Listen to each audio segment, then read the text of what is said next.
this year, as a result of that task force, we did take a small step in the direction of allowing children charged adults in one category to now be, again, charged, not have to go into the adult system, but go back into the juvenile system or be retained there. It would have been a full reform, except for the Senate did not pass the bill that the House did, and I can talk more on that later. Thank you. One of the things I would not do necessarily is vote for the necessary curfew that they just put in place. I don't think they could have got my vote for that. I think that we have to provide more recreation, kids still in recreation and stuff, because I'm the product of that. Had it not been for recreation, I'd probably not be sitting up here right now. The playgrounds open and stuff like that. So I think we need to focus on that. And what we have done in that vein is we have once the lottery money start coming in from Prince George County table games, we have earmarked 2.5% of that money to come only to Baltimore City and to Anne Arundel County for school construction and 2.5% for recreation and parks. And our district was the one that took the lead on that. So I think that goes a long way in trying to help solve the problem that is in front of us right now. The principal reason why I voted for the decriminalization of marijuana was because too many of our teenagers, specifically black male teenagers, were being arrested. And with that arrest for mere possession, we're beginning a downward spiral in their lives, and the interaction with the jail system and the prison system. So granted, that's not juveniles, but that's just a little bit older. But I think that's a very important step that we've taken, and I think that will have important ripple effects throughout the system. That we won't be jailing young men. We'll be working, and hopefully those resources will be better used than incarcerating people, but working with them on employment and things of that nature. I think we should look at probably, and with the addition of the slots money and the overabundance of casino money that's been far above the projected amount, hopefully some more of that will trickle back into Baltimore, but to have some skilled programs for children after school so that they can learn some challenging activities to look in challenging directions that will enhance their lives and what they want to do going forward. And if for some reason there has to be some incarceration for lawbreakers, to have it at a different kind of setting, a setting designed for youth that will educate them and train them and not have them in with the mass population. It doesn't have to be a great, big, very expensive facility, but to use maybe a building that's already in existence. Thank you. As someone that currently serves on the advisory board to the Department of Juvenile Services, I think that one of the, as a point by attorney, one of the things that I would not do is when we look at a $400 to $500 million juvenile detention center that we look to build here, those same funds could have been used to make the very investments in education and in recreation that we're talking about. These are not new issues. These issues have been in existence since this delegation has been in office. These are not new. So to say that now, this is the opportunity of what we would do. Some of the people here have been in office over 10 years. This issue has been here for 10 years, and it's been here longer than that. So I think now we have to really get serious about what we're going to do. There is slots revenue here, but there was slots revenue 2 years ago, and where did it go? There was racetrack impact funds 30 years ago, and where did it go? This is not new issues. We need to get serious and do something about it. Thank you very much. It seems like, as the last speaker, let me talk a little bit about juvenile justice issues as it relates to Annapolis. It is very clear to me that some of the issues that you've been hearing today, like the juvenile justice jail, the juvenile jail as I call it, we killed that bill. We killed that because we didn't believe it was important to bring that kind of money to Baltimore City. And as you know, when you build it, they're going to come. Most of I'm an attorney at the public defender's office in Baltimore City. All I do every day is work with not just juveniles, but I work with adults who have matured themselves out of the juvenile system into the adult system. So let me say one thing.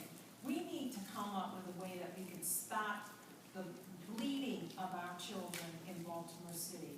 We need to stop them from making them make bad choices and make bad decisions that hurt them, not today, but 20 years from now. So to me, what I think we need to do is clean up Baltimore City, and clean it up by making sure our kids have, I think, a decent juvenile justice system.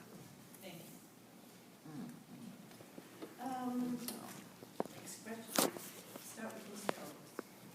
Do you support universal pre-K for all students or for low-income students only? And how should pre-K be funded?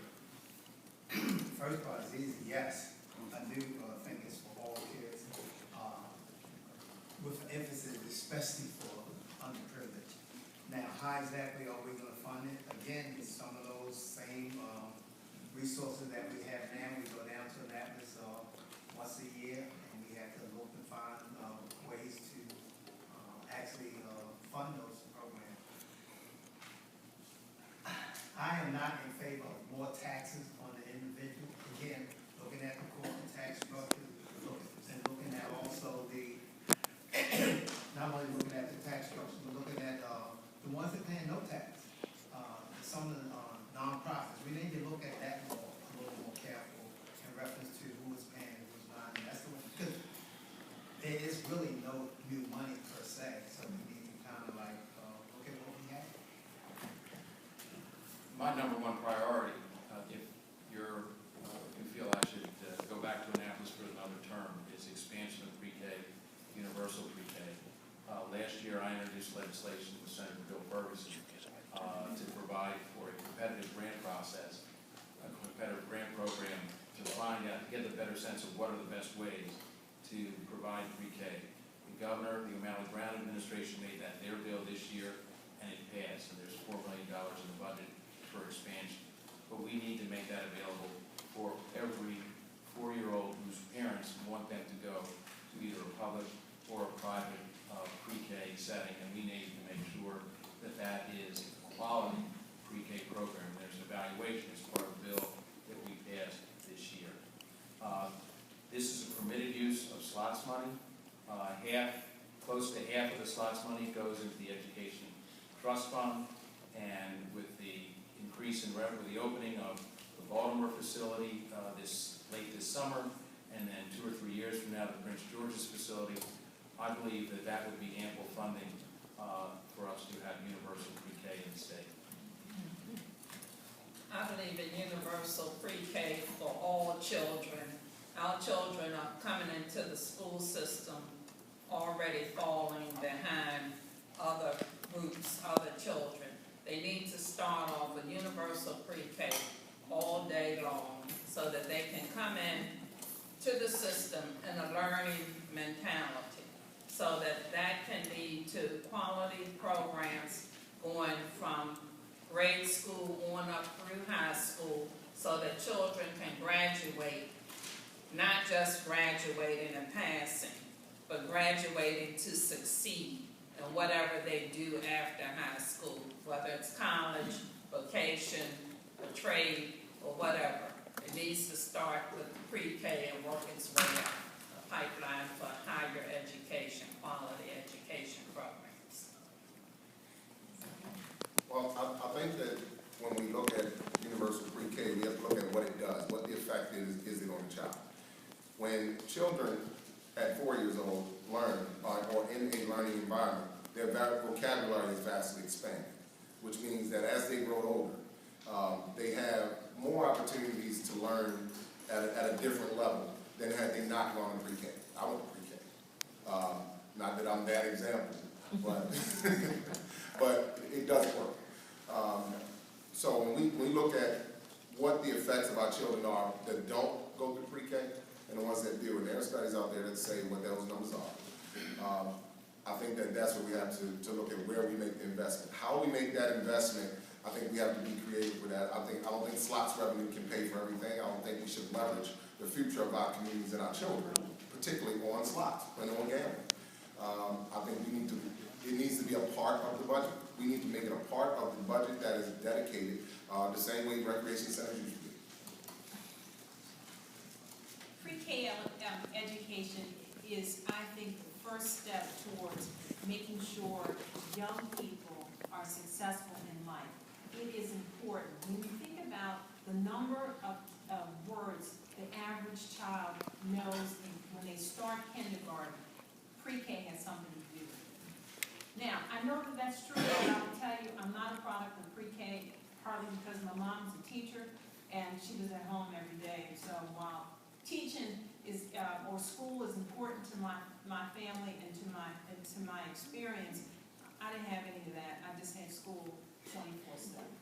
And all day, every day. I had 2 teachers, both of them made sure I was educated every day. But I believed in pre-K. I think it's important, but I also believe that sometimes you don't have the mom who can teach.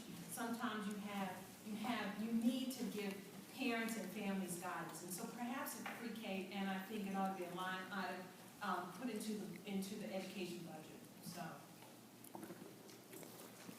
I believe that education is a fundamental right, and I believe that historically having a tax-based finance system for education is a violation of equal protection, and it's hurt Baltimore City tremendously in terms of our public education. My first year in the legislature, 2003, I sponsored a bill numbered House Bill 857, which would have expanded the Bridge to Excellence, also known as Thornton, to Head Start and infants and toddler programs. Now finally, here we are in 2014, and the legislature is beginning to believe that that's also important. There's irrefutable evidence that starting early in education with children, that they develop better, and that the numbers that start at preschool or pre-K graduate from high school as opposed to those that don't. And then finally, I'll just say that my mother taught me to read at 3, and as a result of that, I went to did well at Hilton. I became a gate child and did well thereafter. I did struggle a little bit at Loyola, but I overcame it. So. Okay, there's a question here that I'm going to paraphrase it, and it specifically referenced the Abundant Light Senior Building in Ashburton, having been transformed to become a drug rehab center, as many senior buildings have been transformed throughout the city using state and federal funding. And this person asked for a comment on why this is happening, feeling that it's destructive to the communities, and also questioning why the community was not a part of the decision-making process about these changes. Well, I believe federal law requires that senior citizen buildings be open to people who are of a certain age or who have a disability. And regretfully, in many instances, not just in this instance at Abundant Light, but throughout the country, that has led to problems with drugs. Because these, for whatever reason, the people who have disabilities have brought, in many instances, drug traffic or drug issues. We, principally at Delegate Carter's instigation, we got involved at Bell Park with public housing on Belvedere to try and improve the situation there. And so certainly, this is the first that anyone has communicated with me, and perhaps all 4 of us, about the issue there. But that's something we certainly will always work with communities and see what we can do given what the constraints are of federal law. I think when something like that happens, a building is converted to a drug treatment center, then the community around the building should be notified before it happens, or the community organizations around it. There's a concern in the 41st district about the amount of centers and the way properties, large houses are becoming group homes and filling different needs. So I think when a large development is converted over to another use, and if